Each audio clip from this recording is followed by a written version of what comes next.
अगर आपको अपना ब्लड शुगर कंट्रोल में रखने में बहुत ज्यादा मुश्किल हो रही है और कंट्रोल में शुगर नहीं आ रही है, तो आज मैं आपको एक नेचुरल, इफेक्टिव और इजिली अवेलेबल सॉल्यूशन बताऊंगा जो कि आपके शुगर लेवल्स को कंट्रोल करने में बहुत हेल्प करेगा।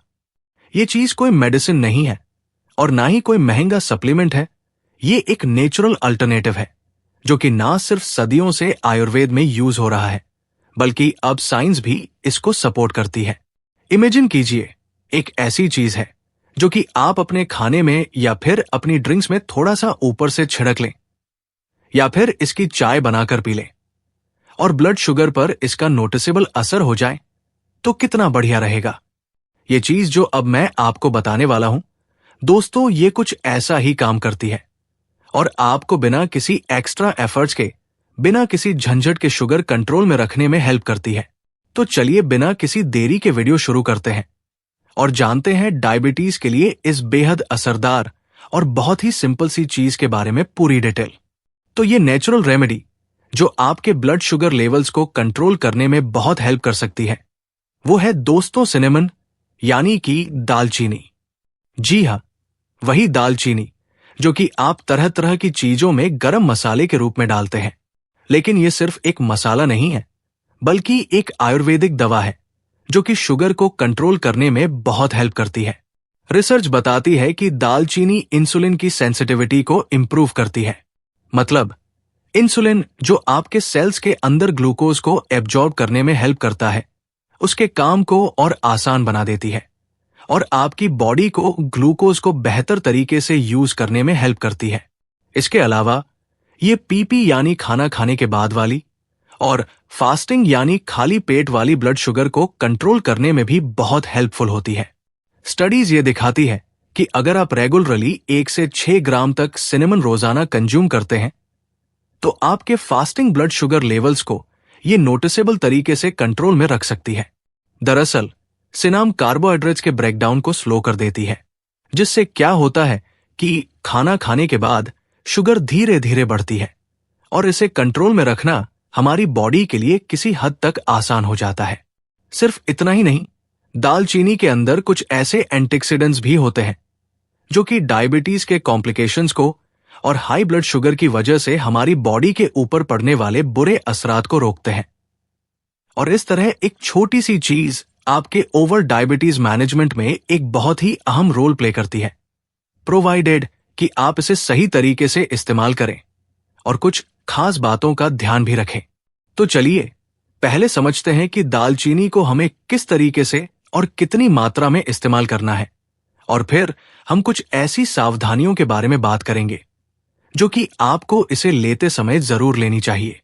दोस्तों, दालचीनी को हम लोग अपने खाना पकाने में एज मसाला तो आमतौर पर यूज करते ही हैं, लेकिन अगर आप इसे एक दवा के रूप में यूज करना चाहते हैं तो उसके लिए आपके पास सबसे जो अच्छा तरीका होता है वो है इसकी चाय बनाकर पीना, इसको उबाल कर पीना।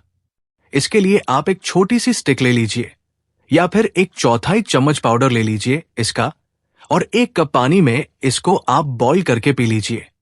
इसको पीने का बेस्ट टाइम है खाना खाने के तुरंत बाद। इस टाइम लेने से ये ना सिर्फ शुगर लेवल्स को कंट्रोल में रखेगी, बल्कि डाइजेशन को भी इंप्रूव करेगी। वैसे अगर आपको यह तरीका पसंद नहीं है तो आप इसको अपनी नॉर्मल दूध वाली या फिर काली चाय में या फिर इवन कॉफी के अंदर डाल के भी पी सकते हैं, या फिर आप चाहें तो इसका पाउडर लेकर थोड़ा सा ओट्स के ऊपर डालकर या फिर फ्रूट्स के अंदर छिड़क कर आप इस्तेमाल कर सकते हैं। बट ऐसा तब करना है जब आपको इसका पानी पीने में, यानी इसकी चाय बनाकर पीने में दिक्कत हो रही हो, पसंद बिल्कुल ही ना हो। अदरवाइज बॉईल करके पीना इसका बेस्ट तरीका है।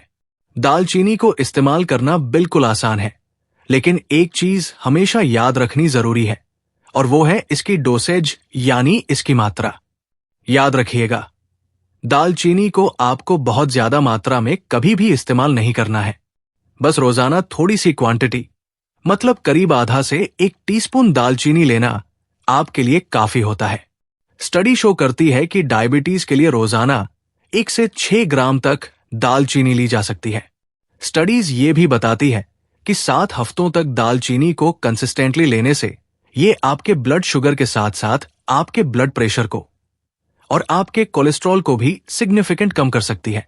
तो बस अपने रूटीन में जरा सी दालचीनी लेना शुरू कीजिए और आप अपने शुगर लेवल्स को धीरे धीरे नेचुरली कंट्रोल में रख पाएंगे। दोस्तों, हर चीज के 2 पहलू होते हैं, एक अच्छा और एक बुरा। तो अब जब हमने सिनेमन की इतनी सारी तारीफ कर दी है, आइए एक इंपॉर्टेंट बात और समझ लेते हैं, जो कि है सेफ्टी। सबसे पहले तो दालचीनी की वैरायटी देखना आपके लिए बहुत जरूरी है। दालचीनी दरअसल 2 तरह की होती है, एक होती है कैसिया सिनेमन और एक होती है सिलन सिनेमन।